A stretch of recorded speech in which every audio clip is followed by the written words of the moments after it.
Halo 3 ODST is a spin-off game in the Halo series, coming out 2 years after the acclaimed Halo 3. It actually takes place during the events of Halo 2, but since the entire game is built off Halo 3, practically all the same weapons, grenades, enemies, and even vehicles, it definitely feels like an extension of the third game. Look at that scarab. There's a few additions, like the night visor and silenced weapons, a couple subtractions, such as the player not being able to dual-wield or use equipment, some other minor tweaks, a new enemy, and an original story and cast of characters. It does feel like its own game, mostly, but considering at one point this was being developed as a DLC project that grew in scope, hey, that sounds familiar, and the fact that they literally threw in a disc for the already existing Halo 3 multiplayer, ODST not featuring its own matchmaking services unique to it, $60 for this? A 5-hour campaign and a new mode in Firefight? $90 in 2025 money? It sounds nuts now, but at the time, as a 16-year-old who lived on Xbox Live, I didn't care. Of course I bought it at launch, and I ended up loving it. Even though I liked all the Halo games, for the next decade or so, I had the most fondness for ODST. The atmosphere of the new Mombasa Streets had a hold on me long after I left them. I'm currently playing through all of the Halo games again on my own time, and finally got to ODST. At last, I get to see if my younger self's favorite Halo game holds up. It does.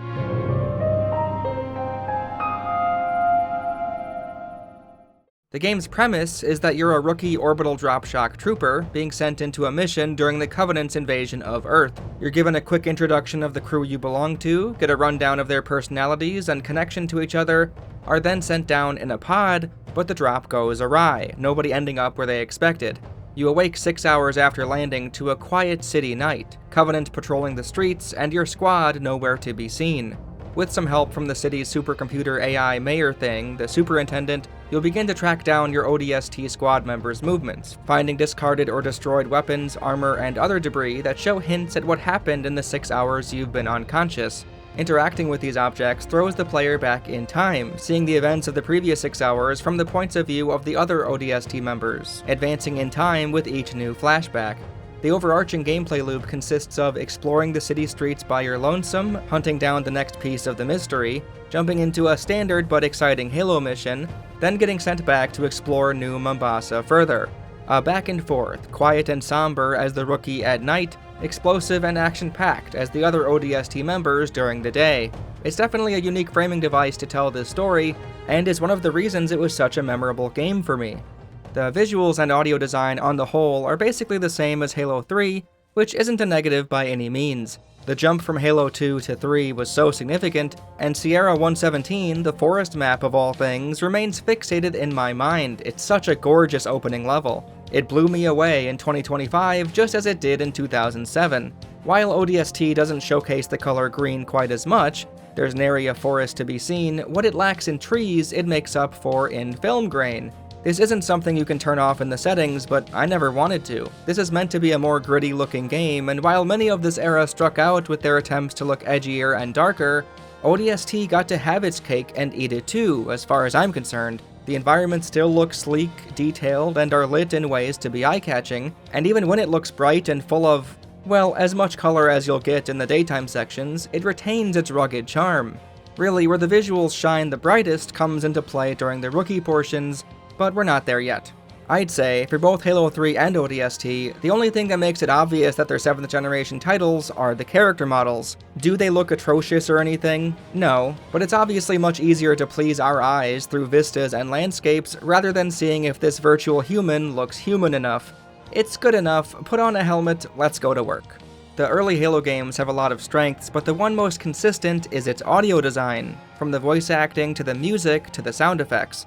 Given the sheer number of weapons and grenades and equipment, the fact that all of them have very distinctive audio feedback is as impressive as it is genuinely helpful. It's nice for variety's sake, a fun mix of noises for your ears to appreciate in the moment, while also helping you identify what weapons the enemies have. The Needler fires staccato spikes out in succession, leading to a satisfying crystal-like explosion.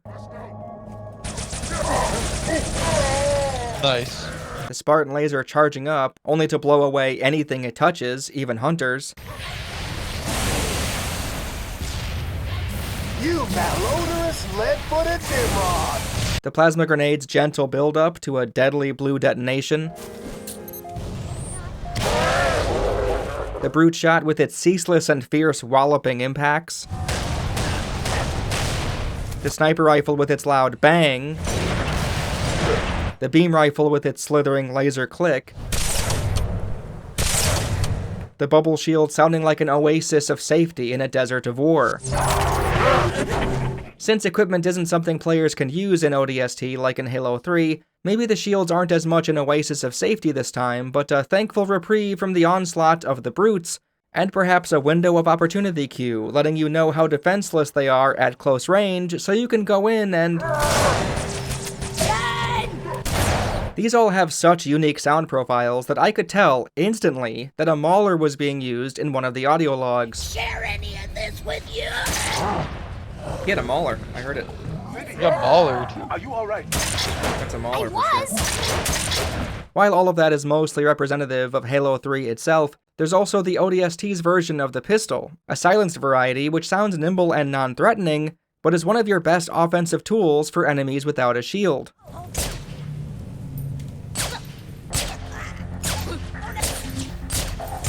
And of course the ODST-specific silenced SMG, which has more kick to it, making it feel a little more powerful.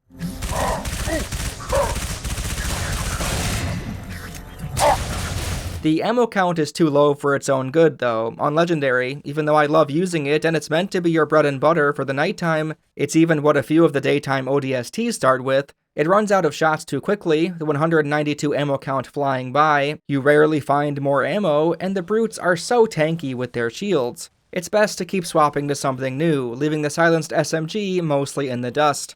They shine bright, but burn out fast. Your starting guns having suppressors on them pairs with the nighttime half of the game, as the sandbox nature of the new Mombasa Streets is a bit more freeform than the previous Halo games, allowing you to get the drop on the enemy patrols before they've noticed you. Stealth has never really been a focal point of the series, and you could argue it isn't explicitly encouraged in ODST either, but the possibility of sneaking up or around grunts, jackals, and brutes is definitely there, and now you have better tools at your disposal to stay hidden this time. It also helps that you have more of an edge than usual, with your night visor outlining the enemies in red, allowing you to spot them from a safe distance. The visor is one of the highlights of the game. One of the first things that comes to mind when I think of ODST is the gorgeous streets of New Mombasa, a red hue draped over the scenery, only to be replaced with an equally eye-catching silvery peach, every object being traced so as to be clear and readable, but also soft and cozy. I'd often find myself going back and forth, enjoying the ambience of the night in its original form, then activating the visor, watching as the surrounding landscape slowly became enveloped in this digital, sleek blanket of detail, each individual blade of grass getting the same care and attention. It being useful to see in especially dark places, and of course visually calling out enemies in red, is the main benefit for gameplay, but purely for aesthetic reasons, this is one of my favorite visual effects in any game ever. The streets at night have this mystical liminal quality to it. It reminds me of when you wake up in the dead of winter. Outside it's pitch black, you check the clock and it says 5:15. In a haze, you're unsure if it's morning or evening, if you're late for work or you're waking up from a nap. New Mombasa is that sensation captured in a bottle. It fades quickly in real life, but here, in Halo 3 ODST, it persists. The confusion, the cloud of uncertainty, the feeling that something isn't quite right, but it'll all be okay. It's worrying, but also comforting. Even though it isn't a rookie level, Kikowani Station, the final flashback mission, might be the best looking in the entire game. You're in a purple Banshee, your teammates' ships highlighted in green, enemies highlighted in red, with blue lighting scattered all around. It's a visual feast, the visor, darkness, and the colors of the ships and enemies combining together to create such a soothing, almost peaceful setting for you to fly around in, mowing down grunts and dismantling giant scarabs. The music of the nighttime half of the game goes along with its gentle and quiet appearance. A soft, slower piece plays now and again, usually after you get a revelation as to what one of your squad mates went through hours ago. The rookie doesn't necessarily have a connection with the rest of the team, but I can feel a sense of melancholy from the soundtrack, hinting that perhaps he's feeling a mix of guilt and sadness that he wasn't there to help his team out. It wasn't his fault, the mishap with the pods scattered them all over, but I can understand the feeling of missing out, not being there when you should have been, only finding the ruined remains of your team.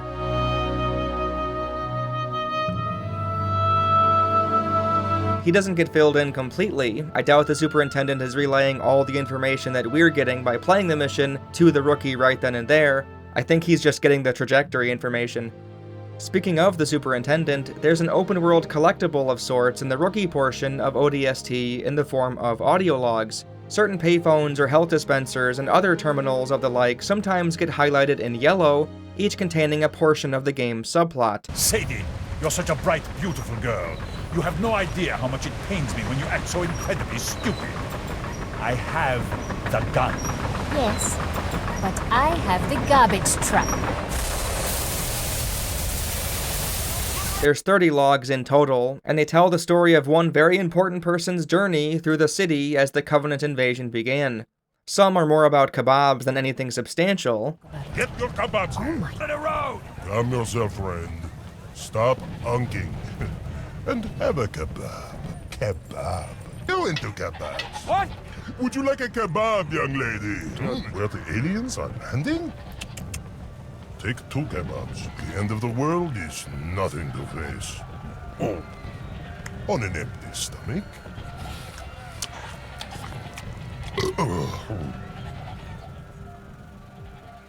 Is it done?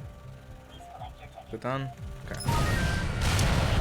Dude, what the fuck is this storyline so far? Listen. You don't what like you're hearing him doing, eat his kebab? feeding all these hungry people? Why is he trying to Really a force this noble woman to thing? eat a kebab? You I will still have kebabs. He's still talking about kebabs, dude. Dude, I know, right? I swear like 3 of them have been dedicated to kebab, Sorry. man.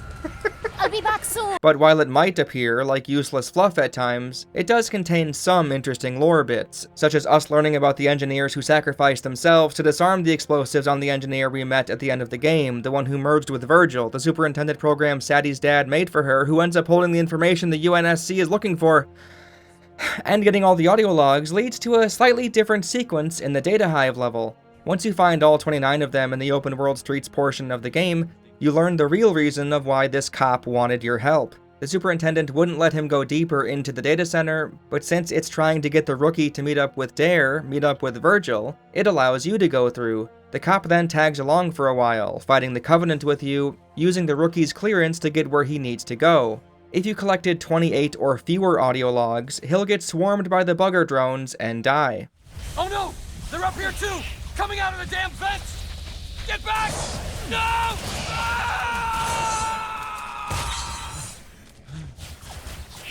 Crime doesn't pay. I assume the superintendent closed him off intentionally, instead of trusting the rookie to handle it later, since it knows you didn't listen to the part where you know it's a corrupt cop.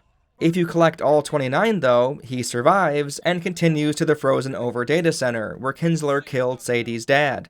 It's cool to finally see what the lore tapes were alluding to, and in a way, we're sort of here to finish Sadie's job, to protect the...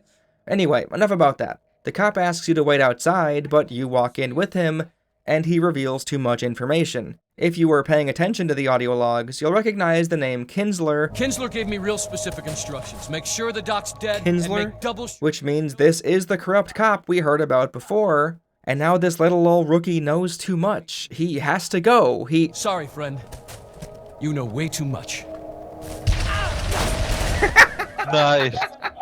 Good citizens do their part. Well, he tried his best, I suppose.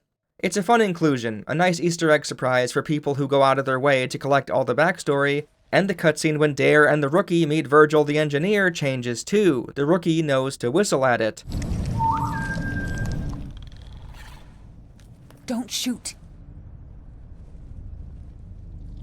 Even more, the audio log collectibles aren't all or nothing. Well, this ending change thing is, but collecting the logs themselves has value even if you don't find them all. The superintendent wants you to find these payphones and kiosks. It's doing its best to communicate with you, pointing you in the right directions as best it can. Detour, keep right, keep left, and of course it's spitting out coins as frantically as it can, so you'll notice it. Please, walk, please.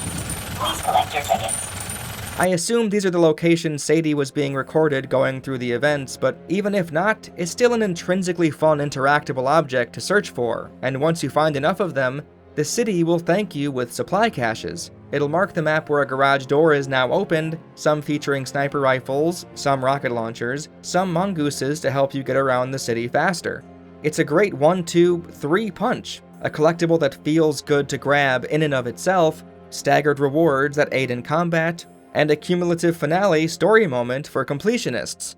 Now, one problem, at least with the Master Chief Collection version on Steam, is that it didn't save our audio log progress. We played for an hour or two the first session, collecting 5 or 6, but when we resumed our game the next day, it was all gone. We had to get all 30 in a single session to see this through, and even more evidence that this is bugged, I quit out after the new scene with the police officer and the final log. We even got the achievement for all 30, and when we loaded back in right where we left off the next day, we had 0 audio logs once again. For what it's worth, my single player playthrough it saved just fine, so maybe it was our fault, or maybe this is just a co-op thing. It is a rather short campaign, so it isn't the end of the world, and if you wanted, you could load into one of the later new Mombasa Streets rally points and find all of them at once, since you'll have the entire city opened up at that point. The campaign being so short is both a blessing and a curse, as while I'm almost always in favor of games not overstaying their welcome, it does feel like it's missing something, especially at the very end. We were on Legendary difficulty, and sure the highway escort was difficult in some places, but the final standoff with the brutes wasn't all that unique or exciting, or even very challenging. We've had more close calls and regular matches of Firefight. For the most part, the missions with the ODST crew members are solid enough, even if nothing all that remarkable or new. The logic behind which trooper you play as, linking up with the equipment you find, is tenuous at best. For instance, you find Dare's helmet initially, but play as Buck. But it's best not to think about it too much. You simply load into a new person's consciousness every now and then and see the world through their eyes. No big deal, right? They each come with a different starting loadout, a thoughtful extension of their personalities that you can feel through the gameplay. Assault rifle for the Colonel Buck, Spartan laser for Dutch, rocket launcher for Mickey, and a sniper rifle for Romeo. The latter even has a fun attention to detail, where in the cutscene he's shown to fire off 3 rounds at the Banshees passing overhead, and sure enough, when you load in, you only have 1 shot before you're empty. Many people argue online about small details not mattering, labeling minor negative observations as nitpicks, but look, right here, when attention to detail is considered, it's really cool, and YouTubers like me love pointing them out. The mission itself is one of my favorites, as it's highly focused on long-ranged and anti-air combat. Romeo is the sniper, and thus starts with one, and a lot of ammo can be found as you go along, encouraging a player to hold on to their rifle. The setting is the platforms and walkways between incredibly tall skyscrapers, thus providing a lot of open air for your zoom function to stretch its legs. You get to walk across this precarious platform, and the finale is you holding off the Covenant with heavy weaponry, such as missile pods, machine gun turrets, Spartan lasers, and rocket launchers. They drop infantry off while assaulting you with Banshees, a double threat that keeps you on your toes. The environment is also my favorite among the on-the-ground ODST levels, with its construction-in-progress feel and the graded metal flooring. It's still quite similar to the city biome we've played a lot of the game in already, but it's different enough to be a welcome change of pace. The brutes, grunts, and jackals make up the majority of the enemy forces in the game, alongside a few hunters and some flying drones here and there. There's only a singular new enemy type, and it's debatable if you should even try to kill them or not, since their lore implications paint them in a more favorable light, and they don't try to directly harm the player at all. They only provide extra shielding for nearby brutes. I'll go more in depth with the engineers in a moment, but again, given that in Halo 3 we already went up against plenty of brutes, grunts, and jackals, the arguments that this should have been a DLC expansion instead of a full-priced game rear their head again. There's also technically fewer ways to play this time, since dual wielding is gone, meaning you can't hold a weapon in each hand, and equipment like bubble shields, flares, camouflage, and so on aren't here for the player to use either. Only brutes can use them sometimes. You almost wonder if this campaign was as short as it is because there's not enough individual elements to utilize, and another mission or two with brutes and hunters would have gotten even staler than it debatably became near the end. Although the Flood wouldn't make much sense in the game, they were always great palate cleansers, and them being absent draws more attention to the Covenant, which the game was already shining a spotlight on to begin with. While all that is still true, because Halo was always so good at encounter design, interesting enemy interactions, and giving you different weapons to take advantage of, ODST somehow pulls it off all the same. Is it worth as many replays as Halo 1, 2, or 3? I'd argue no, but a run-through or maybe 2? Absolutely, the moment-to-moment gameplay was always engaging, I never got bored. Levels can still play out in unique ways, depending on which batch of enemies you focus on first, the weapons you picked up, and how your strategy changes once the reinforcements come. As much as I love Gears of War, something that Halo has over it is, genuinely, even though you're still mowing down the same enemies, the battle evolves in a way that feels distinct yet organic. It isn't a choose which way to go prompt or anything. The simple act of trying to flank or holding back, nabbing Covenant weapons on the fly or sticking with your UNSC variety, or shifting your priorities from bigger targets to smaller ones and vice versa, can change what the next 2 to 4 minutes look like. While the flood enemies aren't present, the pacing on the macro scale is still quite good. There's the back and forth between the new Mombasa Streets and ODST levels, and in those levels, there's a mix of open-air combat zones, vehicle sections, flying sections, defend the point of interest waves, and so on. The weapons are all satisfying to wield, useful in some capacity, even if only preference. For instance, the Needler isn't something my Discord Halo multiplayer group turns to in online matches, but for brutes on heroic and legendary difficulty, it's a welcome sight. When enough needles sink into their flesh, that's an instant kill, opposed to having to whittle down their shields. The plasma pistol charge is a classic, of course, and I grew very fond of the brute plasma rifle, the 1-2 combo of erasing their shields then moving in with the melee. The beam and sniper rifles take down brutes in 2 shots if planned well. The shotgun and mauler are the equivalent when up close. The assault rifle is... it's alright. And the Spartan laser can defeat tough enemies in addition to destroying wraiths. I do think an additional enemy or 2 would have made the game feel even better, but what's here is still great, even if it's mostly an extension of Halo 3. There are some differences though, even though they're very minor. In ODST you can hold 3 grenades of each type instead of 2, and given how much I adored the flame grenades this time, this was a welcome change. Seriously, it was one of my favorite ways to dispatch camouflaged brutes, just chuck a fireball at them and call it a day. The arc for your grenade throw itself is a bit different than in the previous Halo games. When looking dead ahead, it naturally goes higher and further, which was hard to get used to, but felt natural after enough time. I'm sure when I go back to the other Halo games, I'll have to relearn how to throw grenades. ODST also removed a couple of things. The energy sword and battle rifle aren't weapons you can find and equip this time, which is a shame from one point of view, but I'm generally in favor of not carrying along every enemy type, weapon, and skill, and so on in each successive game in a series. The assault rifle not showing up in Halo 2, for instance, makes it stand out all the more. I've heard the headcanon reason for the sword not being usable is that the ODSTs wouldn't be able to wield it since it's so bulky, but I feel like, if anything, it's because we're on Earth without any elites. Why would there be any here? Plus, I mean, they can use the gravity hammers, which look far bulkier than the swords. Yeah, not sure about that. 2 more miscellaneous gameplay-related things I wanted to bring up are the auto-aim and the respawn timer. The aim assist for the Halo series has always been sort of nuts, but it's a controller-based first-person shooter, so it's understandable to help players out, fair enough. Except it also activates when driving. The gravity of the magnetism is inescapable. If you try to run over a group of grunts and one dives to the right, the game will steer you to the right even though you're holding left on the stick. It's pretty annoying. I feel like it should at least be turned off when you're driving around. Now, the respawning, it's not so much a critique as much as it is a funny detail. If you die in co-op and the other player is already in a safe position, it'll respawn you so fast you might not even realize you died. Oh no, that's a Marine. What just happened? You warped me over to you, dude. Oh, my apologies. I mean, it's just weird how it has that. No! Did I die? Did you die? I must have died because I have the starting guns.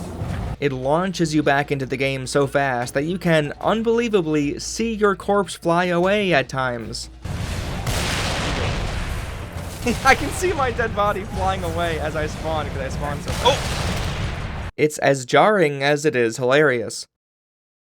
The single new enemy type in ODST is called the Engineer, and you'll get a scripted interaction between it and the brutes early on in the rookie section.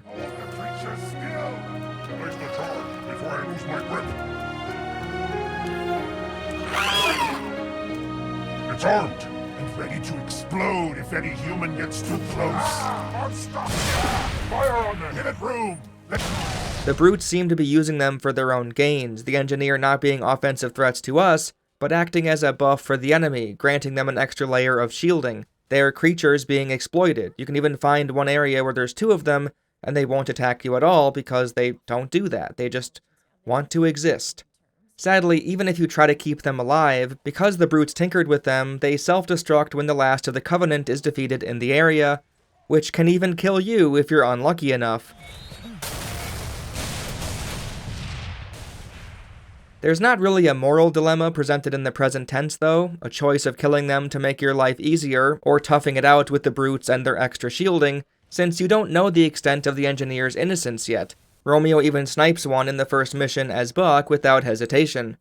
It's treated more as a reveal and a retroactive guilt trip at the end if you've been mindlessly slaughtering the engineers when you've seen them help the enemy. It's not that convincing of a guilt trip, but it tries. Thankfully, the player's reaction isn't the only factor here. How the ODST crew react to the knowledge that, at the very least, one of them is on our side, isn't sprung out of nowhere. They've been talking about the engineers throughout the game, questioning if they should kill them. More of those floating squids. Should we smoke them? They're between us and that Phantom. What do you think? I've seen hundreds of these things today. Why is this one so important? This engineer knows what the Covenant's after. If I could safely capture more of them, I would. What they know could win the war. Oh. You haven't killed any of them, have you? No! Well, maybe one or two. This works for what it is, nothing earth-shattering, but it's something. The tone of the game overall is a lot less epic than any of the previous Halo games, but it didn't necessarily need to be that way. The stakes aren't as high as with Master Chief and the Arbiter, of course, but the introduction scroll definitely made it clear that this is incredibly important. The Covenant have essentially won every other battle on every other planet, Earth being the last bastion of hope, a carefully guarded secret, until it wasn't, and now they've broken through and began attacking one of Earth's megacities. This is pretty serious stuff, and even though the overarching war between the humans and the Covenant feels more personal and up close, there's still not that much going on, and the constant attempts at humor undermines the potential for a more grounded lens of the war. Bungie hired on 3 of the main actors who previously worked on the show Firefly to voice the majority of the crew. Nathan Fillion I could spot right away, but sure enough, Adam Baldwin and Alan Tudyk are here too, as is Nolan North, who is one of the most prolific video game voice actors in history. As much as I was rolling my eyes, since it seemed pretty clear they were trying for a similar dynamic as in Firefly, in all fairness, every single one of those actors also voiced various Marines in Halo 3, even Nolan North. This doesn't so much feel like Bungie went out to get high-profile people for ODST, but rather they already had a working relationship with them, so why not get them back again? Whether you're a fan of the chemistry between the crewmates or not, the quantity of one-liner jokes is rather high, causing the game to feel like a buddy action comedy at times. What the hell am I supposed to do with this inside a Covenant ship? I take it back. Navy got its butt kicked. Hey, Romeo. Remember when I told you to shut your mouth? Yeah? Consider that a standing order. You ever seen one before? Hey, Romeo. You got your ears on? Oh, I get it. Permission to speak, smartass. I hit my head. My head won't open. How about yours? Works great. Hey, where's the fight at? Take a guess, genius. Get this thing off of me. Nathan Fillion, you're so funny. Lord, I didn't train to be a pilot. Tell me I don't have any more flying to do today.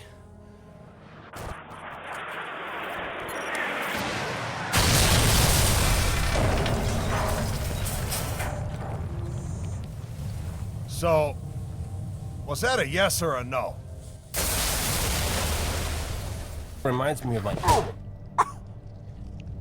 What was that for? Abandoning the mission. Squad was scattered. And that? For coming back.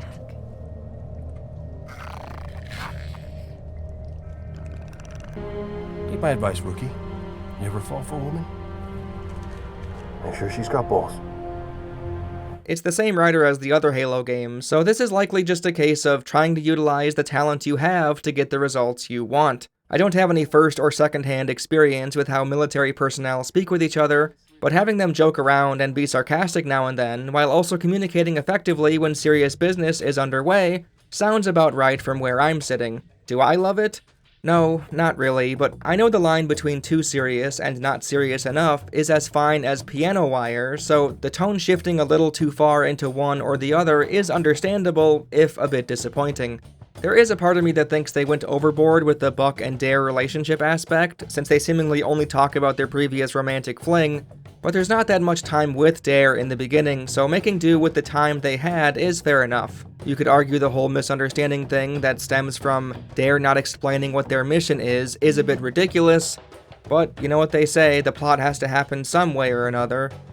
It is a bit contrived, but we'll move on.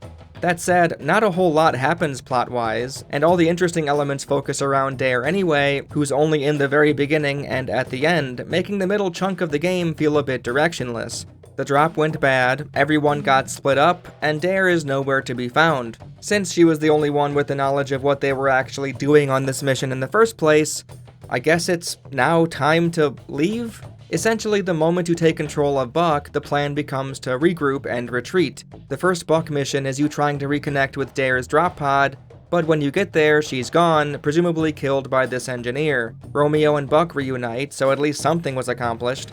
The first Dutch mission sees you, well, basically just run from point A to B. There's lots of fighting in the middle, which is a great time, but you can actually skip all of it and rush to the end in a Warthog or a Ghost, rushing past everything. Of course you can speedrun every level, but this one it seems more encouraged, since all you're trying to do is meet up with Buck again, and the ending scene even shows Dutch flying in the Ghost or Warthog into the city. After this, the game opens up a bit in the rookie section, allowing the player to do the remaining flashback missions in any order. The sequence of events might get a little confusing, but it's cool that the open world element finally takes center stage here, the training wheels coming off. The third mission consists of you playing as Mickey, where you simply meet up with Dutch. Fourth mission sees Mickey and Dutch help the police blow up the Naval Intelligence Center, and finally communicate with Romeo and Buck. Fifth mission, they try to pick up Buck and Romeo, they crash, all four squad mates meet up, hold off the Covenant as best they can, but Romeo takes a hammer to the chest and is critically injured. Sixth mission, since their bird was destroyed, they try to find another way out to get Romeo some help. Buck's first idea ends up being a no-go, so they hijack a Phantom instead. Once they break free of the city, Buck remembers what Dare said to him and has an epiphany of where to find her. That's essentially the entire start and middle of the game. The narrative is extremely thin on a level-by-level basis, basically solely existing to carry these ODSTs from exciting fight to exciting fight. I'd imagine the open world aspect had a hand in that. If the framing device was thought of first, the new Mombasa Streets portion as the rookie, then it makes sense to have these be devoid of any substantial plot goings-on. It's also likely why the audio logs were included, to at least give you the feeling that something is happening, even if it's a coin flip of whether the log will be frivolous padding or substantial character growth or plot revelations in this obscured B-plot. Dare's mission, the team's mission, is to make it to the Superintendent, the city's AI, and secure its data. It knows what the Covenant is looking for under the city, and obviously we want that information. The Superintendent, turns out, has been merged with this lone neutral engineer.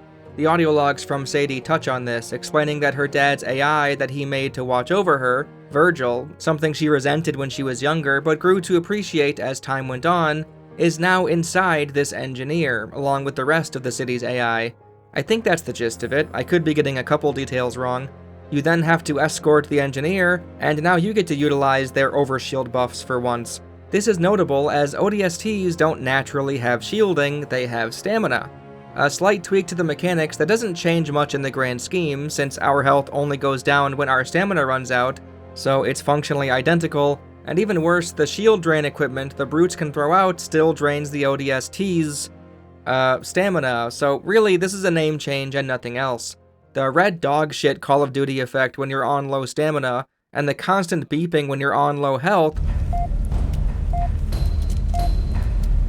are terrible and shouldn't be in the game as prominently as they are, but, well, let's just move on. Some goofy shenanigans with the engineer, A silly line from Buck. Boss. Escort Dare while she rides the elephant, hold off the Covenant as they try to get to the engineer to kill it, and you're home free. Buck doesn't really care that the Covenant seemingly found what they were looking for on Earth. Looks like they found what they're looking for. What about you? What about us? Dude, fucking Buck, there's more serious shit going on. And in the epilogue, a month after, we see another goofy scene, this time with Sergeant Johnson and the engineer, where it lights a cigar. Cool stuff. The Ark is what they were digging for under New Mombasa. That's why the Covenant invaded, which relates to Halo 3 and the Forerunners. This isn't the video for lore and series plot synopsis or analysis though. The point is, ODST covered the brief period where the Covenant invaded Earth in search of a very important part of Halo 3's story. Sort of neat. That's really what Halo 3 ODST is, a fun extension of Halo 3. It being a standalone full-price game aside, I love when developers do this. As much as I only sort of like the Far Cry games after 2, it's really cool how they always make a side game with the bones of their main project. Far Cry 3 had Blood Dragon, Far Cry 4 had Primal, Far Cry 5 had New Dawn, although that one does seem to be more of a sequel sort of thing, but I haven't played it yet, so I'm only speculating. This is the sort of thing I wish more developers leaned into, as long as they price it accordingly, of course. I don't have much interest in it, but Elden Ring Night Rain is similar, clearly a spin-off, priced lower, and uses the foundation of Elden Ring to do something smaller in scope. Utilizing familiar elements for something different is not only clever, but efficient, and the Firefight mode exemplifies this. Skulls were ways to modify the previous Halo campaigns to make them harder, and sometimes sillier. It's a nice inclusion to give hardcore fans reasons to keep coming back to the campaign, and in ODST, there are mandatory escalations in the new Firefight mode. Survival, wave-based game types were becoming more and more of a new way of playing with your friends, such as in Gears of War 2 with its Horde mode, and Call of Duty World at War with its Zombies mode. Waves of enemies assaulting your position, and you and your buddies try to stay alive for as long as possible, advancing in difficulty the more waves you complete. Halo 3 ODST came out a year after those two, and Bungie tried their own spin on that mode. Enemy reinforcements come in waves like before, but here there's reinforcements, rounds, and sets. 5 reinforcements per round, 3 rounds per set. Every new round adds another skull, which resets back to 1 once a new set begins. However, completing sets begins adding another batch of skulls onto your plate. Let me break it down for you. Round 1 always has Tough Luck on, which means enemies will more likely roll the saving throw, or do the more difficult things, such as jump out of the way of grenades or vehicles more often. Round 2 sees Catch get added, which causes enemies to throw grenades practically all the time. And finally, Round 3 adds Black Eye, meaning your stamina shielding won't recharge on its own, you have to melee enemies for it to return. After Round 3, you do a quick bonus round with every skull active, then it's on to the next set. Black Eye and Catch are removed again, so you only have Tough Luck to worry about, but on the set side of things, we now have Tilt, which causes enemy shields to deflect normal bullets. This makes things much more difficult than you might imagine, nullifying UNSC weaponry significantly. Once you finish that set, Famine gets added to the pile. Now weapons dropped by enemies have half of their normal ammo count. Finally, once set 3 is completed, the last and final skull, Mythic, gets activated. Enemies now have twice as much health. I probably didn't need to go down the list of what every skull does, but the main takeaway is how well ODST takes an already existing feature of the series and slots it into something new. This is a seamless fit, and might get players who would have normally never touched the skulls in previous Halo games to become familiar with them through Firefight. Even if not, it's a welcome new cooperative mode. I wasn't kidding when I said earlier that even though we've fought brutes, grunts, and jackals 1,000 times already, it doesn't get stale. I mean, if you spend 1,000 hours here it might, but the staying power of these enemy designs to not get tiring after even 10, 20, 30 hours is impressive. Their behaviors in battle, their reactions, their weapon loadouts, their positioning, it adds up. There's enough nuance here to keep me coming back. And frankly, splattering a platoon of Covenant, blowing up a group with grenades, launching them with a gravity hammer, fisting a wraith, performing laser eye surgery pro bono, it's fantastic. Halo excels at satisfying yet comical destruction, and Firefight allows you to get your fill for as long as you can last. Halo 3 ODST overall is a great little game. It stands the test of time, still worth playing in 2026. It's not all that important in the series story-wise, so I wouldn't doubt many people skip over it when replaying the games again, even if it's very short.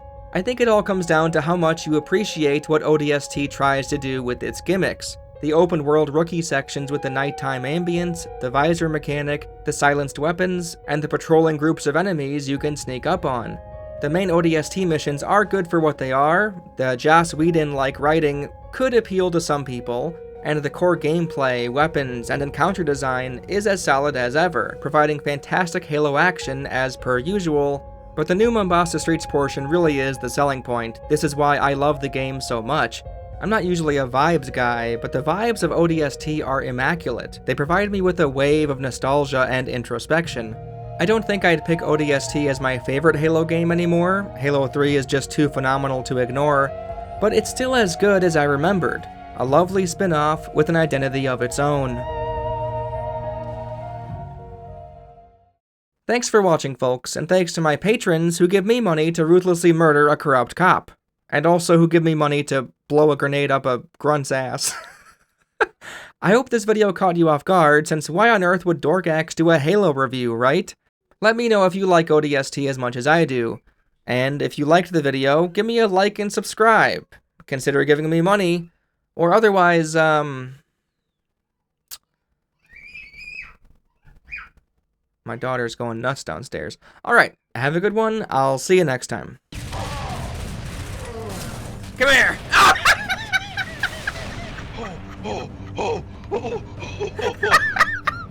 Alright, charge it. You can't kill us both. He ran me over, bro! Nice. Thank you, Dad. I think it's dead, man. Alright. Die!